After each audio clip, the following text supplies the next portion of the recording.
Buenos días a todos los presentes. Los saludamos desde Telesalud del Hospital Nacional Arzobispo Loaiza del Ministerio de Salud.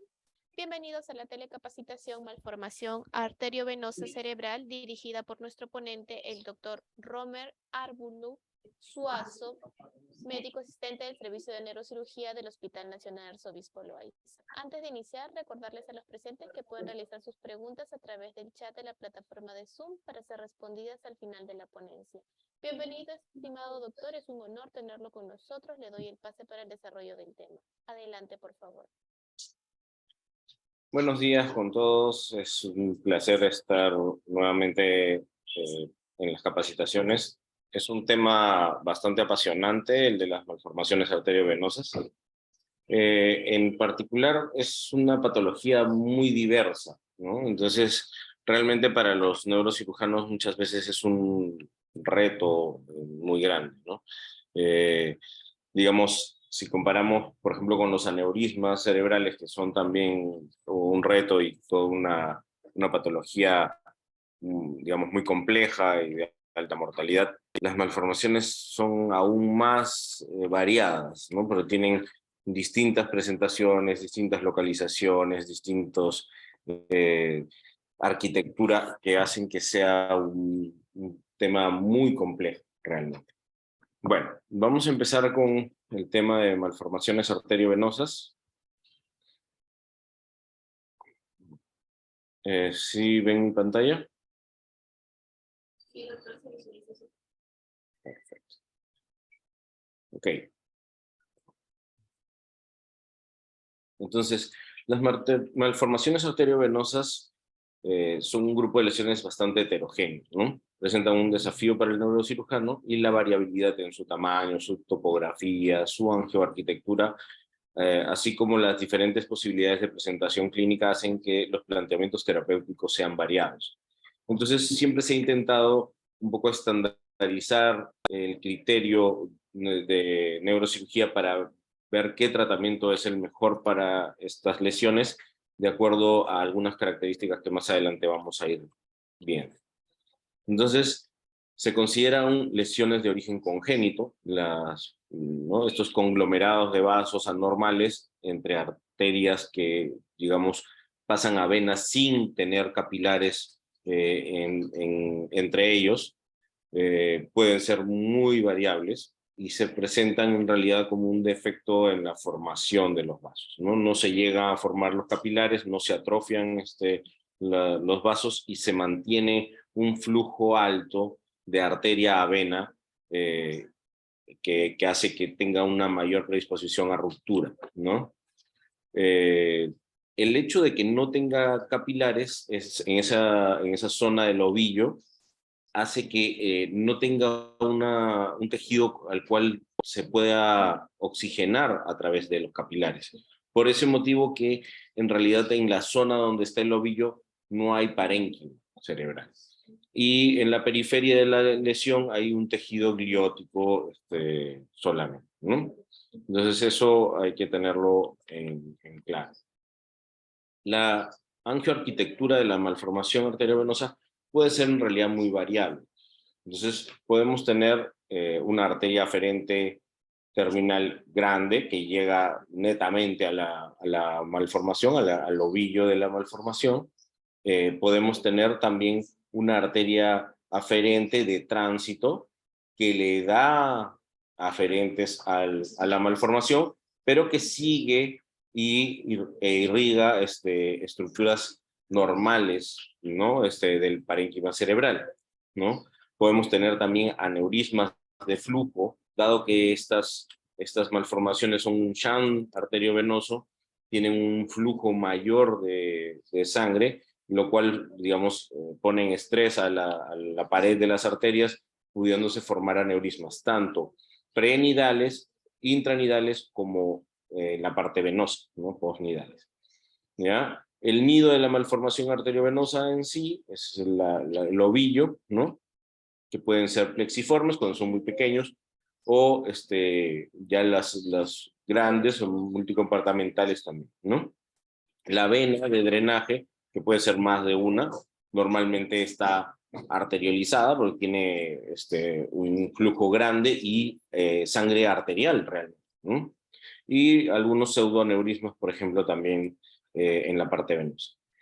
Entonces, más o menos, esta sería el resumen de las distintas presentaciones o formas de las malformaciones arteriovenosas. Estadísticamente hablando, digamos, la incidencia es más o menos 1.4 a 4.3 de la población, ¿no? Esta patología. Y las hemorragias o rupturas de la malformación se da más o menos en 2 por cada 100.000 habitantes por año. El riesgo anual de sangrado de una malformación diagnosticada varía, según las diferentes estadísticas, entre 2 y 4%.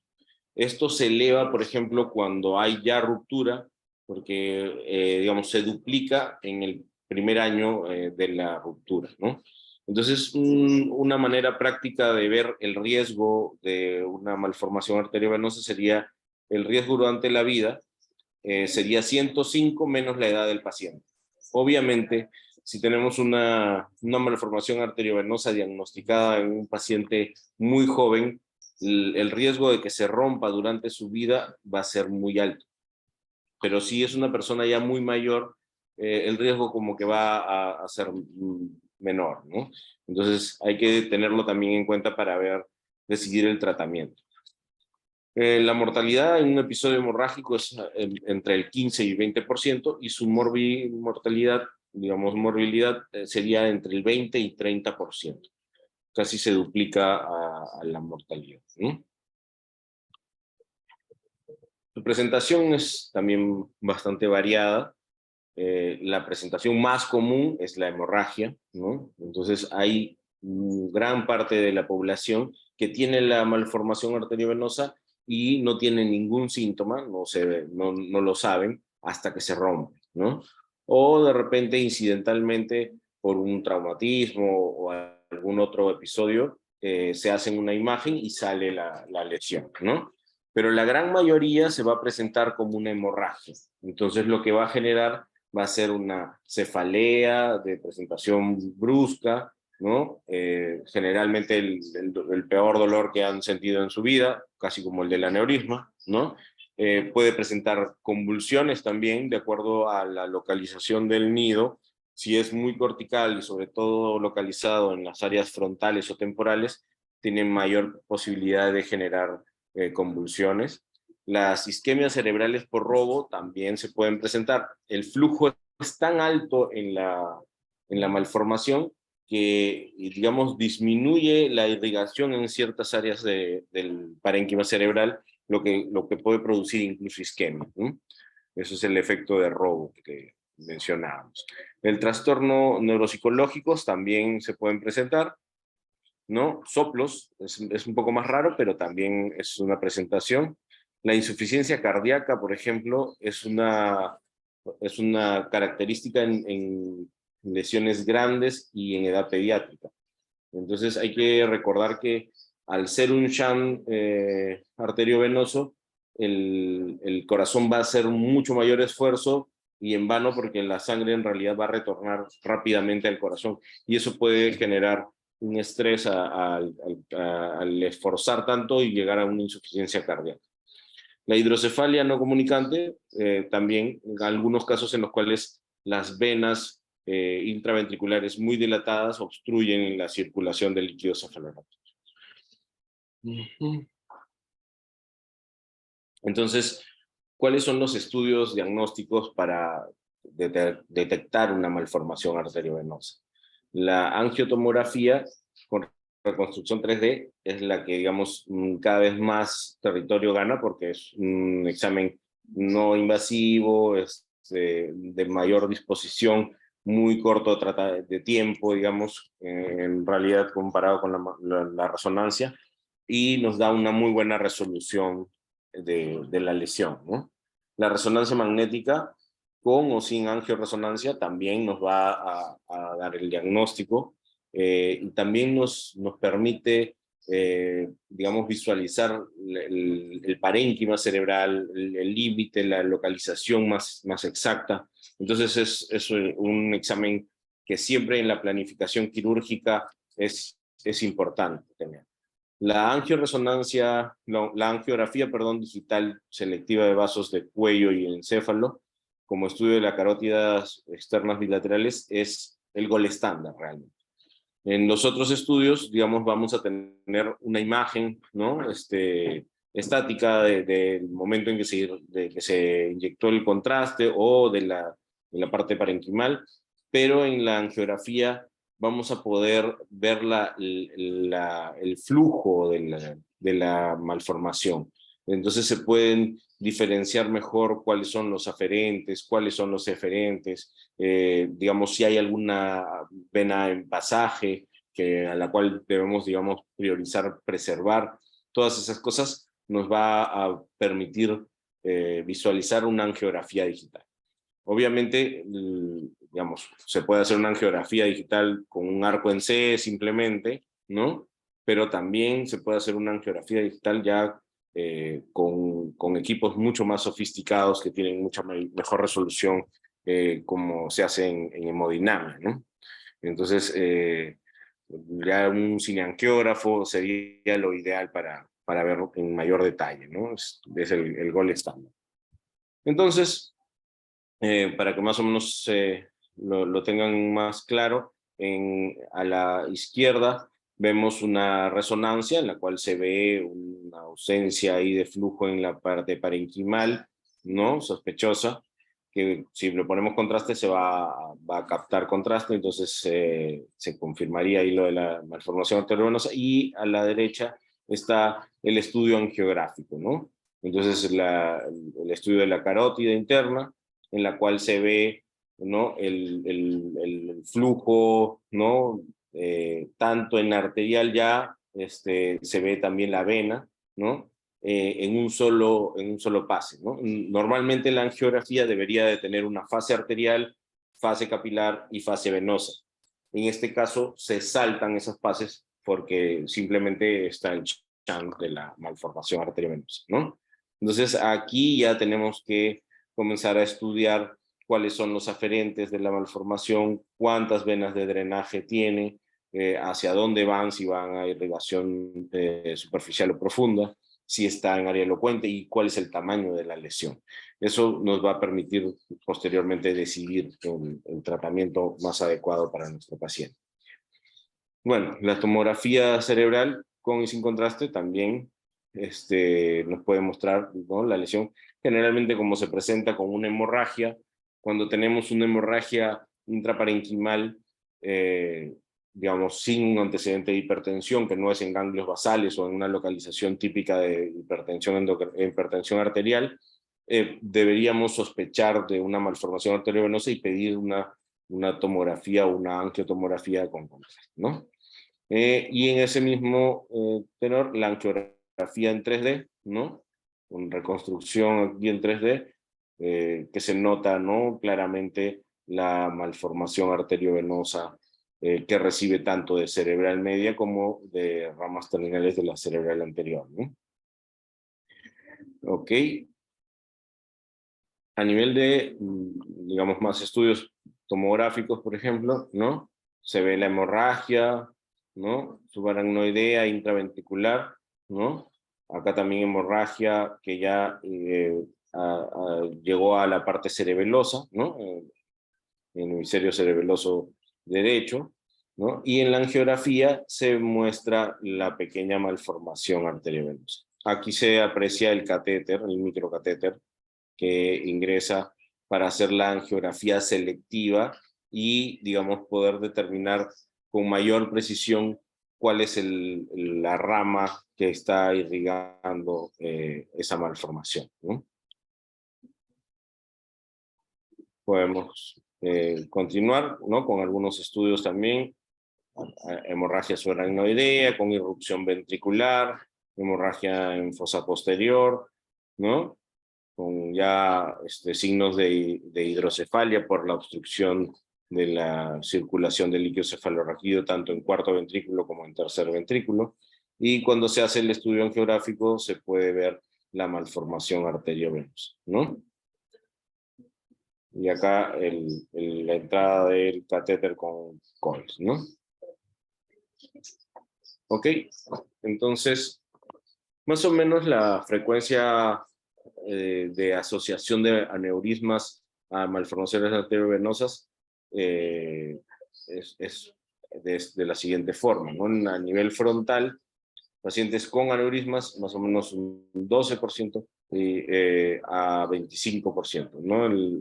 No aneurismas, un 12 y un 25% con aneurismas, ¿no? Parietal 2, ¿no? Y el porcentaje 4.1, ¿no? A nivel temporal, ¿no? 11.3, insular 21.7, occipitales 23.3, cerebelosas 10.3, hipocampales 11.8. Entonces hay que estar atentos siempre a la presencia de los aneurismas con relación a las malformaciones arteriovenosas. La angiografía con sustracción digital, entonces estábamos hablando que era el gol estándar para el estudio, ¿no? Entonces tenemos el estudio angiográfico, tiene que ser una panangiografía, hay que buscar también algunos shunt de la parte de las carótidas externas hacia la malformación. Eso también es importante tenerlo en cuenta para el planeamiento, ¿no?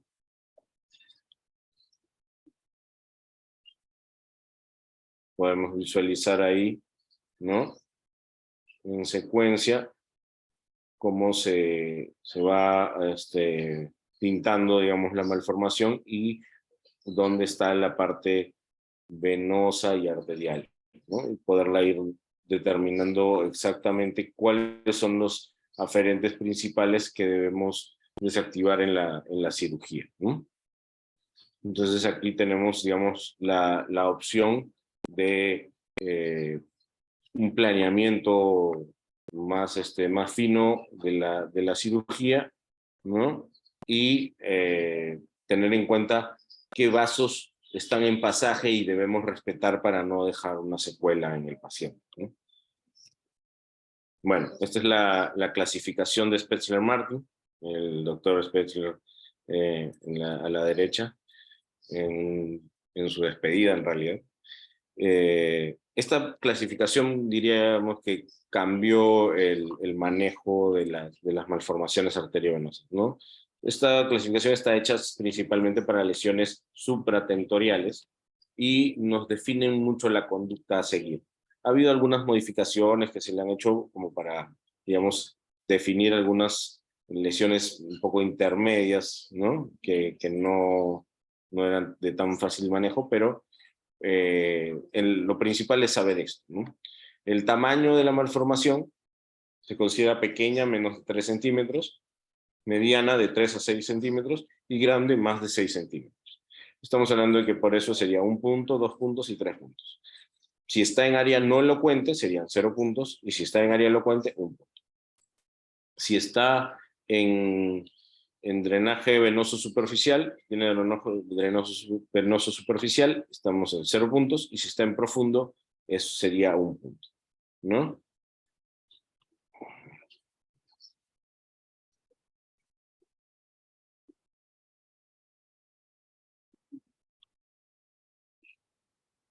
Ok. Entonces, digamos, operativamente hablando, ¿para qué nos ayuda esta clasificación? Tenemos la posibilidad de que sea una malformación arteriovenosa de grado 1, de grado 2, de grado 3, de grado 4 o de grado 5. Y de acuerdo a eso, podemos ver, digamos, cómo fueron, si no tenía déficit, tenía un déficit menor, tenía un déficit mayor o tenía una mortalidad, ¿no? Entonces, si notan claramente, en los grados 4 y 5 tenían déficit mucho más elevados que los pacientes, digamos, de grados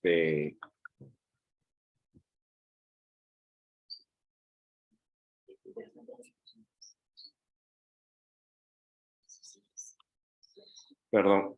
A ver.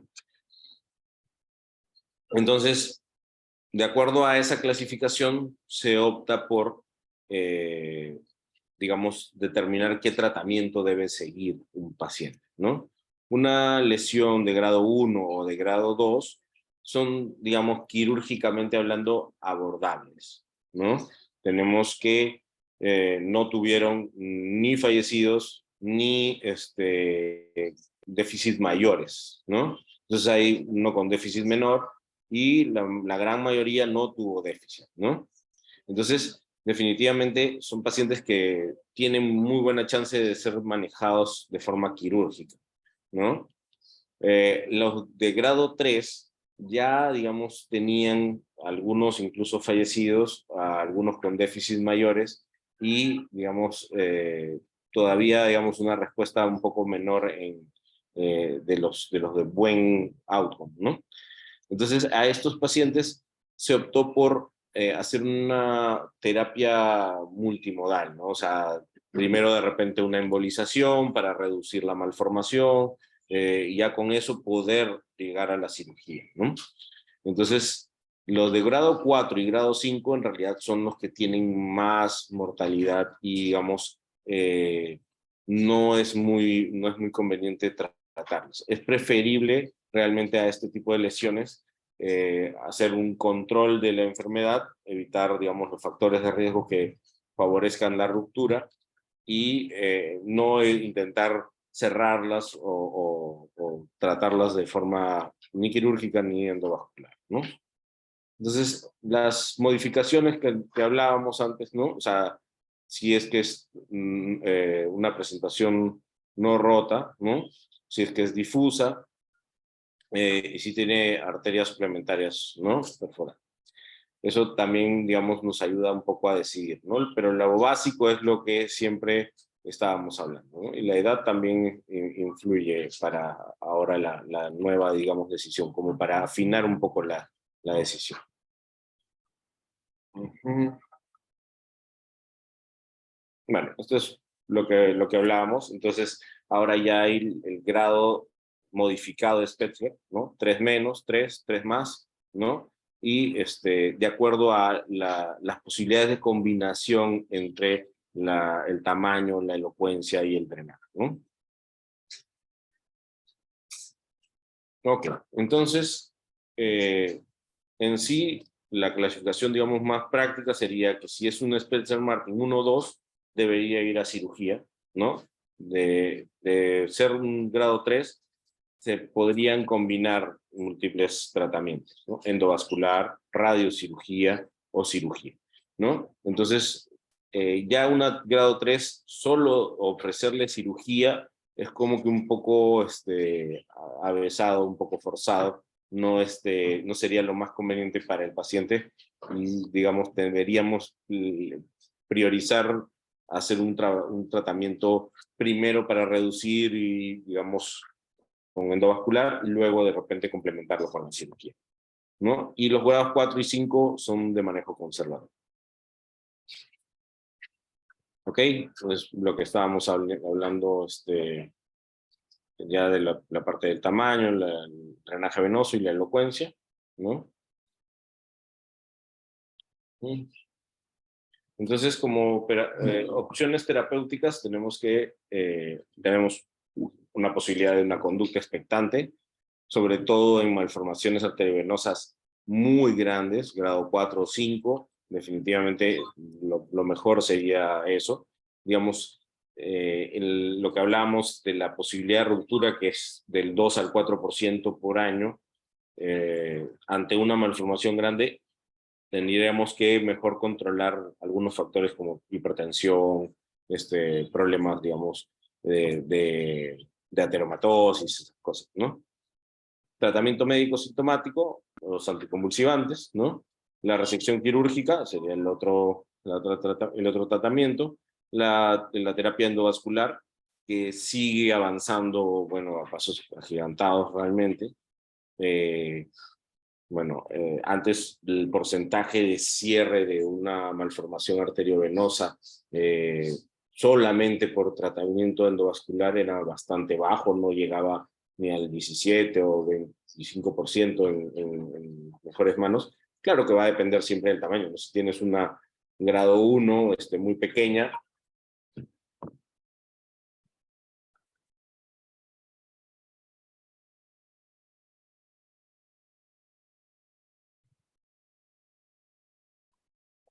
oh, perdón, tenemos una grado 1 muy pequeña, la terapia endovascular probablemente sí la logre ocluir totalmente, ¿no? Pero ahora, digamos, hay nuevas técnicas que están usando, en las cuales tienen porcentajes de cierre cercanos al 90 o 100%. Y en el Hospital Almenara, por ejemplo, están tratando las malformaciones tanto endovascularmente por vía arterial como venosa, logrando un cierre mucho mayor de las malformaciones. Es algo bastante interesante y realmente innovador. A nivel mundial, invitan a los profesores de la Almenara a poner, digamos, esta nueva técnica que no se usa en muchos lugares, ¿no? La radiocirugía es una también opción terapéutica. En este caso, el cierre de la malformación es a largo plazo. Estamos hablando de 1 a 3 años después de la radiocirugía, lo cual hace que, digamos, tengas una etapa de riesgo de ruptura en ese lapso, ¿no? Entonces, se reserva, digamos, mucho para lesiones profundas, pequeñas, que idealmente menos de 3 centímetros, en áreas, digamos, muy profundas que harían que se haga mucho daño al intentar un tratamiento quirúrgico, y la terapia endovascular no logra llegar a ellas, ¿no? Entonces, en esos casos, la radiocirugía es una alternativa. Y obviamente la combinación de procedimientos es digamos, lo ideal, ¿no? No hay que, digamos, aferrarse al paciente y a que solo con mi técnica va a resolverse el problema, sino hay que apoyarnos mutuamente entre los distintos colegas para lograr el mejor beneficio, ¿no? He visto muchos casos en los cuales, es más, ahorita en el servicio estamos operando una malformación arteriovenosa que había sido embolizada previamente y ha ingresado por un sangrado. Entonces tenía una lesión residual, ¿no? Aparentemente no había tenido los controles adecuados en post-embolización, y había todavía un nido residual, ¿no? Lo cierto es que una vez que tratas la malformación, idealmente debes tratarla hasta ocluirla o extirparla quirúrgicamente totalmente. Pero si dejas una parte de la malformación todavía con irrigación, va a suceder que va a reclutar nuevos vasos, va a cambiar su arquitectura y va a sangrar en algún momento. Entonces, digamos, para una lesión que se ha empezado a tratar, debemos estar seguros de que se ha logrado el cierre total. Y para eso debemos hacer controles periódicos, ¿no? Los principios de tratamiento quirúrgico, entonces, son una exposición amplia. Tenemos que tener la visualización clara de las arterias y de las venas que participan en esta malformación, ocluir las arterias aferentes antes de que la vena, ¿no? O sea, es como desactivar una bomba, ¿no? Si cerramos la vena de drenaje inicialmente, toda la circulación va a elevar la presión y va a explotar toda la malformación y el sangrado va a ser incontrolable. Pero si logramos primero desactivar las arterias que irrigan esta malformación, vamos a ir cortándole el flujo y vamos a ir notando que la vena de drenaje ya no tiene sangre arterial y comienza a oscurecerse y a perder presión. Entonces, en ese momento es el momento probablemente en que ya estemos logrando sacar todos los aferentes y podemos sacar o excisionar el nido completamente, ¿no? Entonces hay que preservar los vasos que están en pasaje, ¿no? Que van a parénquima sano para evitar el daño, y disecar directamente el nido en surcos y cisuras. Si la lesión es de alto flujo, podría requerir embolización preoperatoria. Eso hay que apoyarnos siempre con la terapia endovascular, y colocar clips en aneurismas de arterias aferentes prenidales, por ejemplo, ¿no? Entonces, más o menos, la técnica sería eso, ¿no?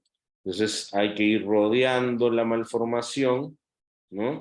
Y cerrando los vasos que van ingresando a la malformación, de tal forma de que logremos quitarle el flujo al nido, al ovillo, ¿no? Y ver que ya la vena de drenaje no tiene esa coloración arterial, ¿no? Ya en ese momento lo podríamos retirar todo y hacer un último control de hemostasia, ¿no? Entonces, el tratamiento paliativo lo que busca es reducir el flujo en malformaciones muy grandes, reducir su tamaño de repente también, si es que vemos un área con aneurismas o un área, digamos, muy delicada de la lesión, podrían solamente ir a la zona, digamos, de alto riesgo y no, digamos, intentar cerrar el nido, ¿no? Cuando es un tratamiento solo paliativo para disminuir el riesgo de ruptura, ¿no? El deterioro postoperatorio diferido se ve generalmente por fenómeno de hiperflujo, edema o hemorragias o falla compensadora, ¿no? Cuando hemos sacado una malformación o cerrado la malformación por vía endovascular, digamos, totalmente la hemos retirado, el flujo que tenía normalmente va a buscar otros caminos. Y eso es lo que se llama el fenómeno de hiperflujo, ¿no? Esa circulación que ya no va hacia la malformación y no tiene ese drenaje que tenía antes, va a buscar un camino normal y va a producir edema, puede producir algunas oportunidades hemorragias o fallas de compensación, digamos, por el exceso de la irrigación. Y eso tenemos que tenerlo como claro en el posoperatorio, ¿no? La hiperemia oclusiva también, ¿no? A veces se trombosan algunas venas o se cierra algún seno, algunas veces pasa el material embolizante hacia la parte venosa y cierra algunos aferentes, lo cual produce una hipertensión, digamos, venosa, lo cual hace que el drenaje no sea el adecuado, ¿no? En las hemorragias, en restos nidales, también tenemos que tener en cuenta, si es que hay una zona que se produce hemorragia o que continúa sangrando después del retiro total, es altamente probable que quedan algunos restos nidales ahí, algunos aferentes, que debemos de sacar, ¿no? Y las convulsiones, que son también, digamos, comunes por la irritación a nivel cortical de la lesión, ¿no? La parte endovascular, como comentábamos, es una parte que sigue creciendo y que definitivamente va a ser el futuro del manejo de las lesiones, tanto aneurismáticas como malformaciones arteriovenosas, definitivamente, pero todavía, digamos, no logra, digamos, totalmente solucionar el problema, así que tiene que ser apoyada en la parte quirúrgica. Yo creo que el concepto más importante ahora que debemos tener es que debemos hacer un manejo multimodal, ¿no? Con estos pacientes. El tratamiento endovascular varía, digamos, en varias sesiones de oclusión, ¿no? Progresiva, evitando embolizar más del 50% por sesión. Eso va variando también con el tiempo, ¿no? Ahora cierran un poco más, pero sí he visto casos en los cuales por cerrar casi toda la malformación ha tenido desenlaces fatales incluso. Con el intervalo entre la embolización de más o menos de 4 a 6 semanas, y, digamos, previo a una cirugía de 1 a 2 semanas, ¿no? Sería lo ideal.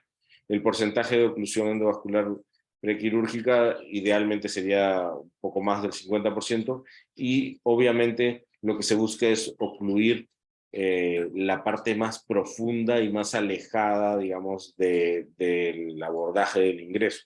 De nada nos sirve que embolicen la parte superficial y me dejen la parte profunda para que en la cirugía, digamos, tengamos más problemas en el manejo de la parte profunda, ¿no? Lo que se busca siempre es embolizar la parte más profunda y compleja, ¿no? Para que la superficial sea abordada de forma quirúrgica. La otra opción de tratamiento que conversábamos era la radiocirugía en lesiones compactas menores de 3 centímetros, como les mencioné, idealmente lesiones que están pues, en áreas muy delicadas como el tronco, el tálamo, ganglios basales, a los cuales para llegar o tendríamos que tener un abordaje haciendo daño en parénquima sano, digamos, que no se justifica, ¿no? O zonas muy delicadas como el tronco cerebral, en las cuales, digamos, no se puede manipular mucho por el alto riesgo de lesión, ¿no? Disminuyen el volumen en asociación a otras medidas, o sea, van como que eh, esclerosándose los vasos, ¿no? Producto de la radiación, y normalmente involucionan las malformaciones. El Gamma Knife es digamos, el equipo más estudiado, ¿no? Y la obliteración total se da entre 1 a 3 años, ¿no? Aproximadamente la tasa de éxito es entre 54 y 92%. Se dan cuenta que es muy variable, ¿no? O sea, en realidad hay que seleccionar muy bien los casos para este tipo de tratamiento y obviamente tener la paciencia del caso de que el resultado final se va a ver recién en 1 a 3 años, ¿no? Entonces, indicaciones de la radiocirugía en malformaciones arteriovenosas inferiores a 8 centímetros cúbicos, dosis en millijoules, de más o menos 170 millijoules. La malformación arteriovenosa en tronco cerebral, volumen no mayor al 30% del tronco cerebral, son muy extensas también en el tronco. La radiocirugía también produce radionecrosis, así que hay que tener ese cuidado, ¿no? Si está en estructuras muy críticas. La distancia de protección con respecto a estructuras críticas, lo que conversábamos, ¿no? A veces están muy cerca al nervio óptico o muy cerca a estructuras como el tronco cerebral, y la posibilidad, digamos, de daño se eleva, ¿no? Es de limitada indicación en caso de hemorragias. La hemorragia en sí va a interferir, no va a permitir, digamos, una buena irradiación de la malformación, ¿no? No está contraindicada en casos de hallazgos asintomáticos, o sea, si es asintomática la lesión y no es abordable quirúrgicamente, una de sus mejores opciones sería la radiocirugía. Si la endovascular no logra, digamos, a acceder a esa lesión, ¿no? Cuando solo existiera un comienzo clínico con epilepsia, comparte primera indicación, ¿no? Porque va a ser poco probable que genere daño a nivel de la corteza cerebral, ¿no? Está indicada en pacientes que presentan patologías concomitantes que impiden una cirugía también, o sea, es una opción si tiene el paciente alto riesgo, digamos, por una cirugía. Para una cirugía se opta por la radiocirugía muchas veces, ¿no? Y bueno, entonces el outcome comparado entre las diferentes, ¿no? Radiocirugía, modalidades de radiocirugía, tanto el CyberKnife, el Gamma Knife, protones o el LINAC, no es tan variable en realidad. De hecho, siempre como que el Gamma Knife ha sido el más estudiado, ¿no? Tienen muchos más casos comparado con los otros tipos de equipos que emiten radiocirugía, ¿no? Pero, digamos, en el Perú tenemos ya Gamma Knife y tenemos el LINAC hace ya mucho más tiempo también, ¿no? Ok, eso sería todo de mi parte. Estoy, digamos, atento a sus preguntas y comentarios. Muchísimas gracias y felicitaciones, doctor Arbulú. Por favor, ¿podría darnos alguna recomendación final? Bueno, una de las cosas más importantes es, digamos, tener digamos, clara la presentación de estas malformaciones, que es muy variable, pero que en su mayoría son presentaciones por hemorragia, ¿no? Entonces, ante un paciente, sobre todo joven, ¿no? Con una cefalea súbita o incluso cefalea crónica, uno debe de pensar en un estudio de imágenes que nos confirme este tipo de lesiones. La idea es evitar esos pacientes que están años tratados como migraña, que nunca se les hizo un estudio de imágenes y que realmente tenían una lesión, ¿no? Como una malformación arteriovenosa y que posteriormente se presentan como un sangrado ya con el riesgo de secuelas incluso, ¿no? Entonces, eso de mi parte ya sería lo más importante y bueno, tener digamos, la visión de a dónde está la tecnología más desarrollada para manejar este tipo de patologías, ¿no? Porque quieras o no, tenemos que ir avanzando hacia mejorar la parte endovascular, ya sería lo ideal contar con un cineangiógrafo, ¿no? Para poder manejar este tipo de patologías con los equipos ideales, ¿no? Muchísimas gracias, doctor. Nos han realizado una pregunta dentro de la plataforma y nos preguntan, ¿el aneurisma es hereditario? A ver, bueno, el tema en realidad hoy día es malformación arteriovenosa, que tiene un poco más digamos, de carga genética o congénita, se acepta más eso. Y con respecto a los aneurismas, en realidad se acepta que uno puede nacer con la debilidad en la pared arterial, ¿no? En la capa muscular, digamos, más débil, y que está predispuesto a hacer un aneurisma, pero uno no nace con el aneurisma. Entonces, el aneurisma se va a ir formando por digamos, el latido del corazón, el flujo de la sangre que golpea la pared de la arteria, que, digamos, estaba ya un poco más debilitada, porque no tenía un adecuado colágeno, se va a ir formando con el tiempo este saco aneurismático.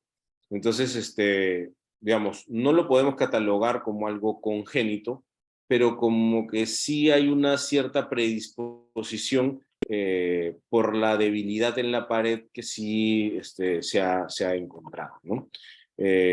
Definitivamente, diría yo que para al menos los seguros, definitivamente no pongan nada de congénito porque si no, no les va a cubrir.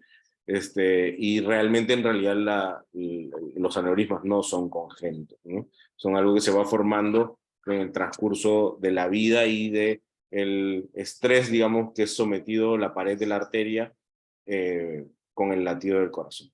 Las malformaciones arteriovenosas sí, esas sí nacemos con esas lesiones. Se forman, digamos, en la etapa embrionaria ¿no? Del feto.